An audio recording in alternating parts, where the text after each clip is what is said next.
أولا سي نور الدين جمعة مباركة على الجميع. Aujourd'hui, c'est Abdelrahman Radi. Il nous a réunis aujourd'hui à la Scala qui est aussi une histoire culturelle de la ville de Casablanca. Et à travers cette histoire, c'est Abdelrahman Radi, il nous raconte son parcours au niveau en tant que joueur de basket. Il a démarré au CMC, il a fait ce pas. Après, il est venu au CSC. Et à l'origine, moi j'avais 18 ans, je l'avais découvert, je l'avais ramené au club sportif Casablanca à l'époque. Et après, c'est Abdelrahman Radi, comme la plupart de la génération des années 70 qui ont terminé leurs études avec des masters, avec des licences. Et après, ils ont fait l'honneur d'y aller le pays au niveau de leurs fonctions. Et bien, c'est Abdelrahman Radi, c'est la même chose. Il était prof d'université à Besançon. Et aujourd'hui, il nous rappelle son parcours à travers ce livre qui est l'itinéraire. Un itinéraire connu chez Abdelrahman Radi, mais connu aussi chez pas mal de basketteurs de sa génération, que ce soit joueurs ou que ce soit dirigeants. Nous remercions Abdelrahman Radi de nous avoir réunis aujourd'hui, la plupart des anciens du basket, pour remémorer l'histoire du basket national. N'oublions pas que ce basket national, en 68, il était présent aux Jeux Olympiques de Mexico, et l'histoire ne s'efface pas. Et la richesse de toute nation, de tout peuple, c'est l'histoire. Cette histoire aujourd'hui, elle est documentée sur ce bouquin qu'il a écrit, Abdelrahman, itinéraire à travers le basketball. Nous le remercions de nous avoir réunis aujourd'hui et nous remercions Aziz Chabine de nous avoir accueillis à la Scala. اليوم عندنا لا سيناتور دي ليفر ديال السي عبد الرحمن الرادي اللي تتشوفوا. السي عبد الرحمن الرادي سي ان اكس انترناسيونال des années 60 fin 60 et début 70. كان عنده الفرصة باش يدخل المغرب. Et comme il a écrit un livre, on ne voudrait pas que ça passe inaperçu, donc on a organisé une signature de livre ici, dans le restaurant mythique de la Scala. Tous les membres de la famille de basket sont là.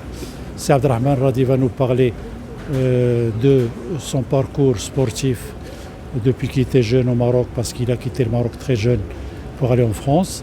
Il a fait partie de l'équipe nationale marocaine qui a participé aux Jeux Olympiques de Mexico. Mais lui, il a préféré continuer ses études en France. Il a fait une bonne carrière sportive, une carrière professionnelle. Il a même été président d'un club de basket. Aujourd'hui, il va nous présenter son livre. Il va nous parler de son parcours. Et c'est avec un plaisir que nous le recevons cet après-midi. Eh bien, le livre, je l'ai écrit pour plusieurs raisons.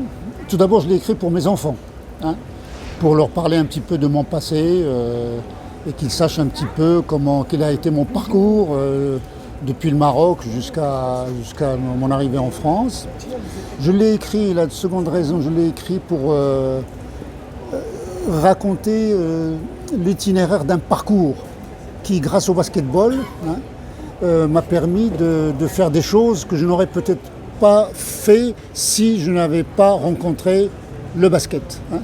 Et je crois que ça arrive à tout le monde dans la vie. Des fois, il y a un événement qui arrive, un événement qui paraît tout à fait banal et qui va transformer votre vie et vous ouvrir des itinéraires que vous n'aurez peut-être jamais pu imaginer ou soupçonner. Et troisième chose, dans ce livre, à travers ce livre, j'essaie de passer un certain nombre de messages, et de messages de situations vécues, pour dire voilà, dans tel contexte, voilà comment le ressenti, et pour aussi partager donc ce ressenti avec ceux qui auront la gentillesse ou l'envie de lire ce livre. Écrire, c'est une culture, bien sûr. Mais moi, je ne suis pas un écrivain. Ceci étant, j'essaye, disons, de m'exprimer. C'était un petit peu l'expression du cœur. Voilà, c'est venu spontanément. Et parce que je suis allé à l'école, mais c'est un exercice très difficile que d'écrire. Mais il faut faire l'effort aussi. Puis on peut y arriver. Après tout, pourquoi pas. Tout le monde peut arriver. Si on a la volonté de réussir et d'aboutir dans un projet, il y a des difficultés. Ça, c'est certain. Il y aura toujours des difficultés partout. Mais quand on est animé par la volonté de réussir et d'arriver à un résultat, il n'y a pas de raison, je dis, qu'on n'y arrive pas.